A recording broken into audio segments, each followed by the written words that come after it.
This is not good. Very, very steep. I'm lost up a mountain in an unfamiliar country trying to take my dog for a walk.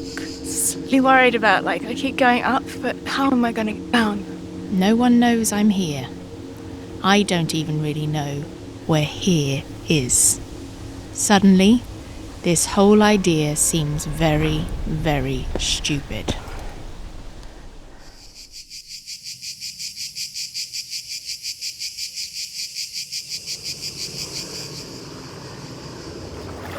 I'm Grace, and this is Dolly, and for the next 2 weeks, our goal is to hike small stretches of Europe as we road trip from Greece to the UK.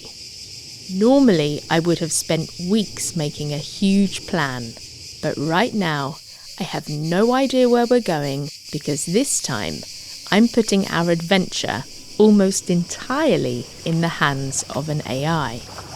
In fact, at Davis Beach campsite in Artemida, we've already started. Using AI to discover destinations is not especially remarkable. What interests me is what happens when we stop treating AI as a tool and start treating it as a decision maker. The rules of the experiment are simple.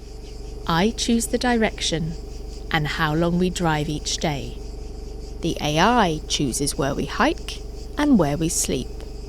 And I must accept its choice, no matter where it may lead me. Leaving our first campsite. So now the adventure feels really real. Heading north, the AI picks Sumerca National Park as our next destination. I've never heard of it. With 400 kilometres of driving ahead, the challenge I'm about to undertake stirs doubt. But almost immediately, the drive forces my presence. Okay, here we go again. Number 5. Greek tolls. This time, I want to say €3.70. Yes. I've been so focused on our target, I haven't considered the journey. It's like the price of a coffee.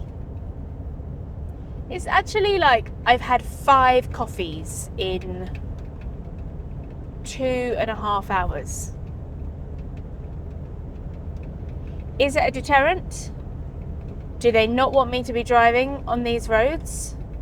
I speculate. Maybe it's for all the tunnels.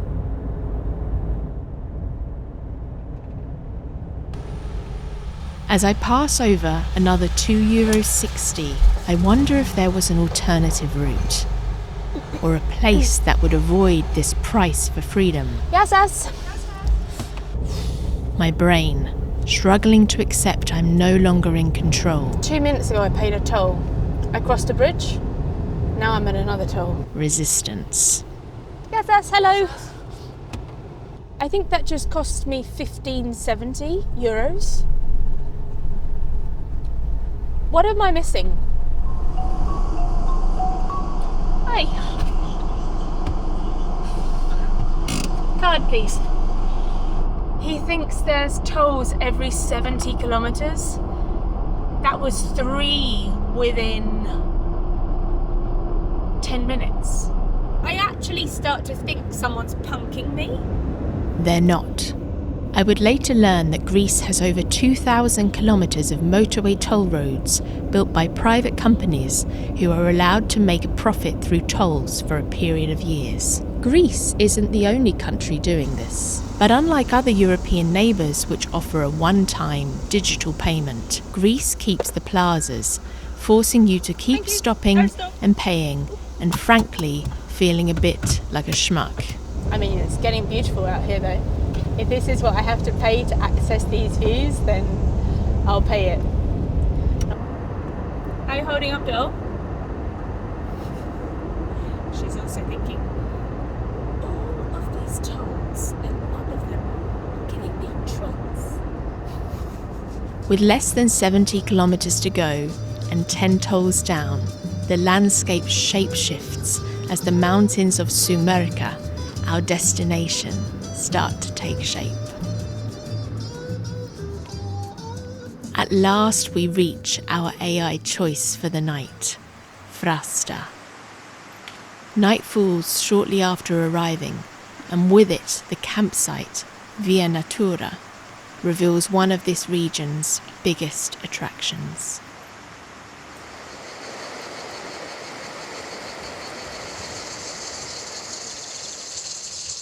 Last night we camped at this incredible place, a campsite that's also a kayaking rafting business. I have been so touched by the generosity of the staff. They've made me some beautiful mountain tea. And being now up or further up north and in the mountains, it's still very warm. I mean, it's midday now and we're touching high 20s, but it's quite different from the experience further south, which meant that Dolly and I had a really, really good night's sleep. So I feel fresh and I feel ready. Our next stop is Vikos Gorge. Before leaving, I look around to see what we missed the night before. Crossing a bridge that has seen better days, I marvel at my being here. The selection of this place, this gorgeous, tiny mountain village hidden in a limestone valley, which sometimes struggles to attract visitors being so remote.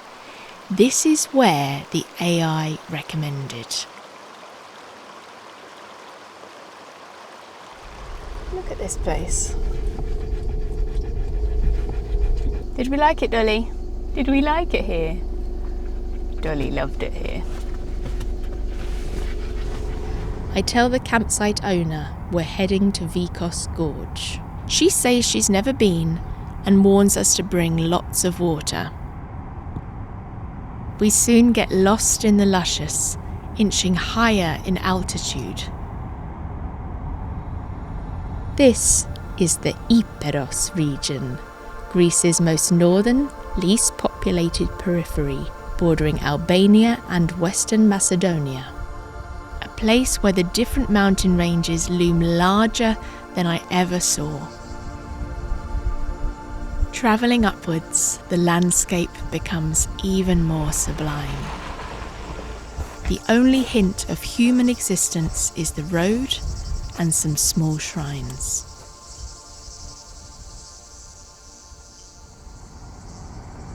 I could drive 90 kilometers an hour, but I take it very slowly, wary of rockfall through the old metallic barriers.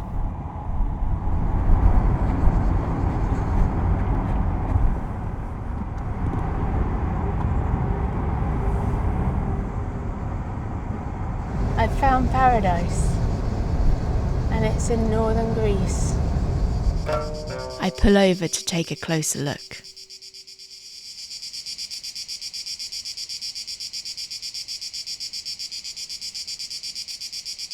For 20 minutes, no one else comes by. Crossing over a bridge built in the Ottoman period, we soon leave the ravine and are faced with a more recent one. 2 hours since we began, we arrived to Monodendri for our first AI-recommended hike through Vikos Gorge. I use a trekking app to plot the 12-kilometre route. With no expectations, I'm instantly surprised. Another rusty metal monument tells me this place is a Guinness Book of Records holder for being the world's deepest canyon in proportion to its width. So I've just come across something that doesn't fill me with huge confidence. Dolly's very much starting this in guarding mode. A new forest, she's less sure of herself. But she looks very pretty in all her gear that keeps her cool. We're about 1 kilometre in. Amazingly, there's just this path. Makes it really accessible. Look at this. stepping down, I guess, into the canyon. And now I'm wondering, how are they measured? Who determines which ones get to win the prize in the Guinness Book of World Records? How many canyons are there in the world? As I ponder my lack of geology knowledge, we descend further. So many steps down. Easy peas, isn't it, Dolly?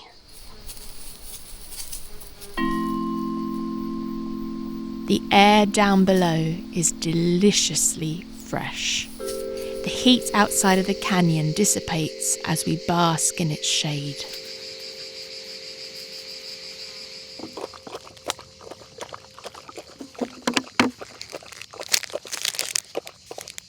It's just staggering.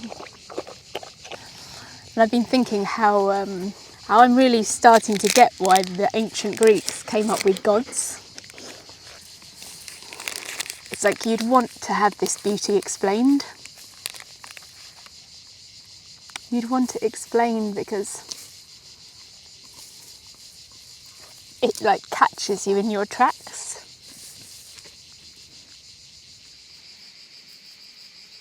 We're this far in, 2 kilometres. As you can see, there is a lot more to go. I'm conscious of the time, plus it will be a very steep climb back up. Yeah, we're going to turn back round and get to the campsite before sundown.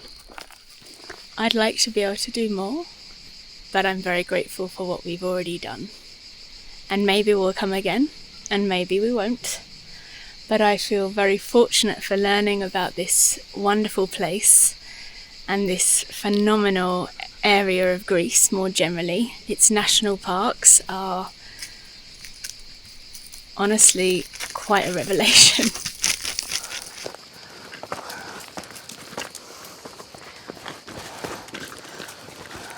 We stopped for one last view.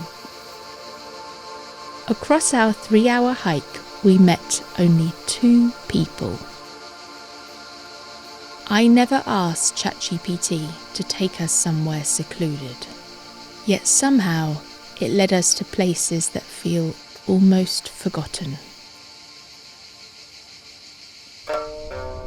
It's only day 2, but this artificial way of travelling already feels very real. I surrender our control even further as we speed towards our next campsite.